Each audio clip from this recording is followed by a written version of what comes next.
திருப்பரங்குன்றம் மலை உச்சிக்கு சென்று பூஜை செய்ய அனுமதித்தால் வழக்கை முடித்து வைப்பதாக நீதிபதி ஜி.ஆர். சுவாமிநாதன் தெரிவித்துள்ளார். திருப்பரங்குன்றம் மலை உச்சியில் தீபம் ஏற்றுவது தொடர்பான நீதிமன்ற அவமதிப்பு வழக்கு உயர்நீதிமன்ற மதுரை அமர்வு நீதிபதி ஜி.ஆர். சுவாமிநாதன் முன்பு விசாரணைக்கு வந்தது. அப்போது அரசு தரப்பில் முன்னிலையான வழக்கறிஞர் கார்த்திகை தீப திருநாளில் நீதிமன்றம் உத்தரவை நிறைவேற்ற முயற்சிக்கும் போது இருதரப்பினரிடையே மோதல் உருவானதால் 144 தடை உத்தரவு பிறப்பிக்கப்பட்டதாக கூறினார். அண்மையில் தெப்பத் திருவிழாவின் போது இருதரப்பினரிடையே மோதல் ஏற்படும் சூழல் ஏற்பட்டதால் நீதிமன்ற அவமதிப்பு வழக்கை முடித்து வைக்க வேண்டும் என அரசு தரப்பில் வலியுறுத்தப்பட்டது.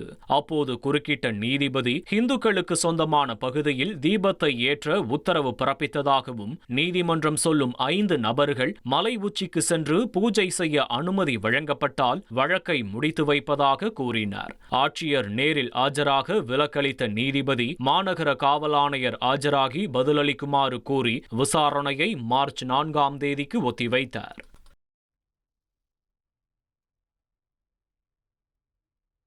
திருப்பரங்குன்றம் மலை உச்சியில் தீபம் ஏற்றுவதற்கு நீதிமன்றம் பரிந்துரைக்கும் 5 பேரை மட்டும் மலை உச்சிக்கு சென்று பூஜை செய்ய அனுமதிப்பீர்களா என மதுரை மாவட்ட ஆட்சியரிடம் உயர்நீதிமன்ற மதுரை கிளை கேள்வி எழுப்பியுள்ளது.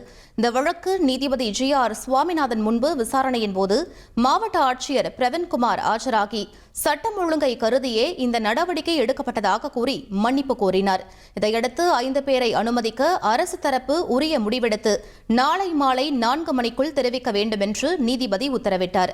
அன்றைய தினம் மாநகர காவல் ஆணையர் ஆஜராகவும் ஆணையிடப்பட்டுள்ளது.